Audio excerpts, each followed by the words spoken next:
The word revelation is actually the Greek word apocalypse. And I used to think the word apocalypse was like the end of the world. That when the apocalypse, it's the end of the world. We got the AI apocalypse coming. I used to think that this is what the word apocalypse means, but the word apocalypse is actually something interesting. The word apocalypse is actually something that was once covered. Something that was once hidden is now being revealed. Something that was once unknown has now been made known. Something that was always there from the beginning, that was unseen, is now seen.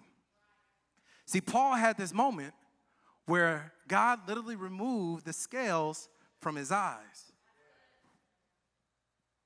And before he could even see, it was already there, but God had to reveal it to him.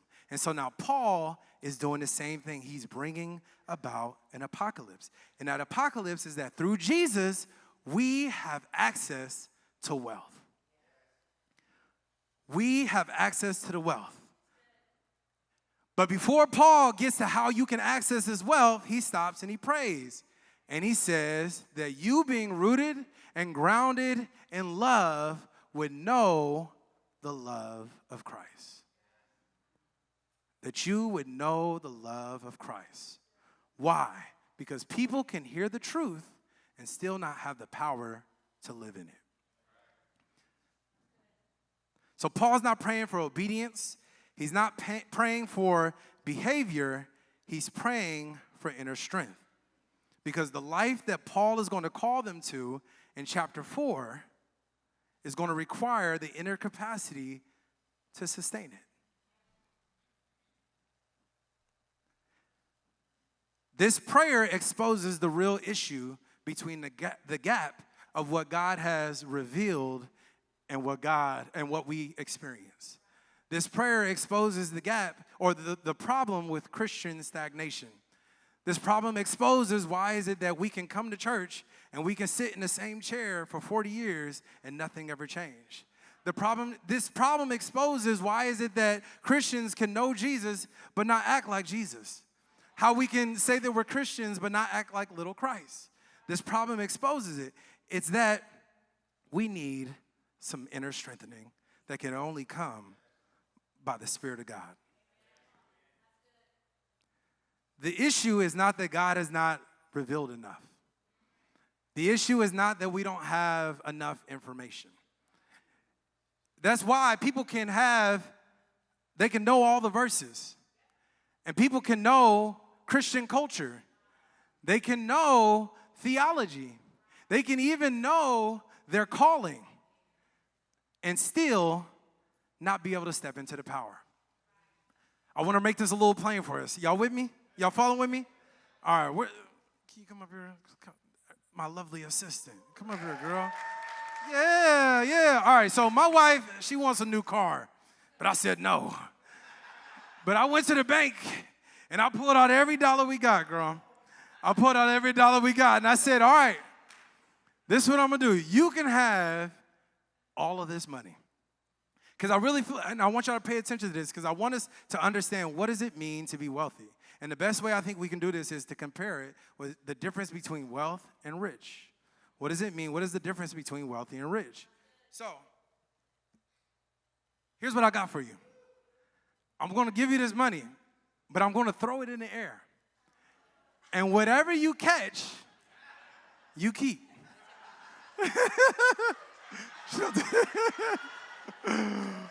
Whatever you catch, you keep. Whatever hits the floor is forfeit. You can't have it. Okay?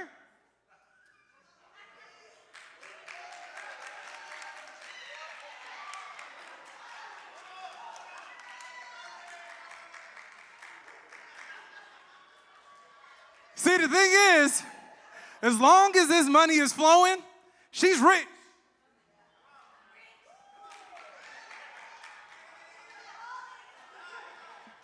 As long as this money keeps flowing, she's rich. But the moment the money stops flowing,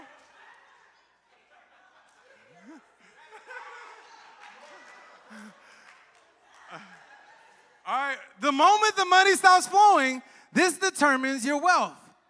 Your wealth is not how much was given to you. It's not how much you had available to you. It's what you were able to grab hold of. The difference between rich and wealthy is not about how much you're given. It's about how much you can keep. Come on, y'all. Y'all with me?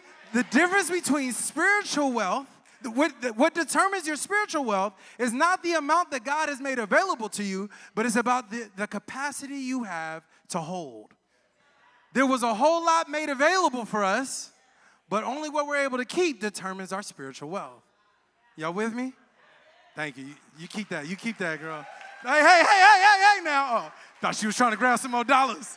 I said, you missed out. This is why Paul prays before he instructs. This is why Paul stops to pray before he instructs, because he realizes that you have to be strengthened in your inner man before he tells you how you ought to behave. Because if you don't have the strength, you're not going to be able to walk it out. You're not going to be able to walk it out. And so this brings us back to Ephesians 3, where Paul begins to name in his prayer exactly what needs to happen. That you would be strengthened in the inner man so that you can comprehend and truly know the love of Christ. This knowledge doesn't mean that we speak, that we gain it in our head. And it doesn't mean, and what I'm saying is not that we shouldn't seek to learn. Because Proverbs says, in all thy getting, get an understanding. So it's important that we learn. It's important that we add knowledge. But there is a knowledge that surpasses your understanding.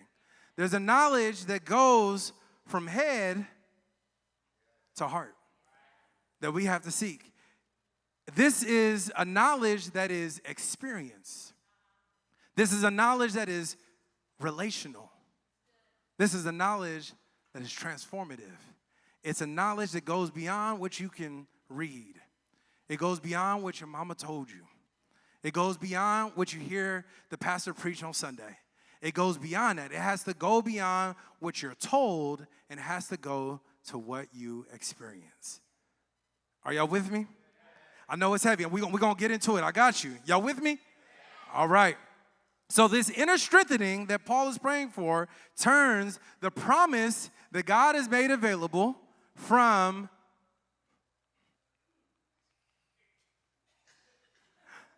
this promise turns what God has made available from a promise to reality. It is the bridge. It is the bridge. So Paul names things that aren't just information or head knowledge, but they are actually experiential. And this is why, and I'm not going to pull it up here, but this is why even in Ephesians, he's praying in Ephesians chapter 2, 11 through 13, he says, remember that at one time you Gentiles in the flesh were separated from Christ. But now in Christ Jesus, you who once were far off have been brought near in the blood of Christ. Far off and now near are not emotional terms. He's not talking theoretically. He's not talking metaphorical. He's actually talking about the reality that they are experiencing. These are two people groups who did not get along, who did not relate with each other, and now they are actually experiencing that through Christ, they have now become one body. They have now become one community, one church. And so what he's talking about is not something that is head knowledge for them, but it's something that they've walked out. It's something that they are experiencing on a day-to-day basis. So for the Christians in Ephesus, this matters. And guess what?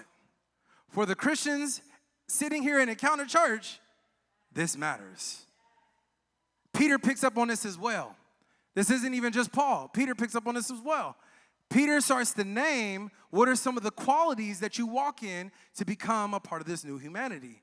And he begins to name it out. He says, his divine power has granted to us all things that pertain to life and godliness through the knowledge of him, who called us to his own glory and excellence, by which he has granted to us his precious and very great promises, the wealth.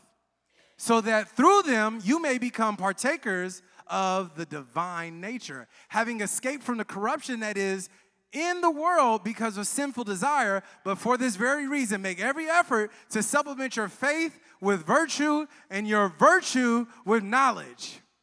And knowledge with self-control, and self-control with steadfastness, and steadfastness with godliness, and godliness with brotherly affection, and brotherly affection with love.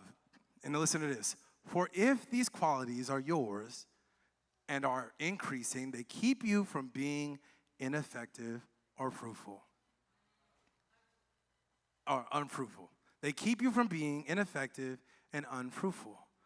Paul is literally saying, he's naming that there are qualities that stop you from tapping into.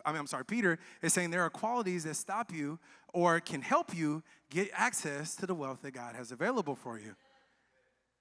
And he says, for whoever lacks these qualities is so nearsighted that he is blind, having forgotten that he was cleansed from his former sins.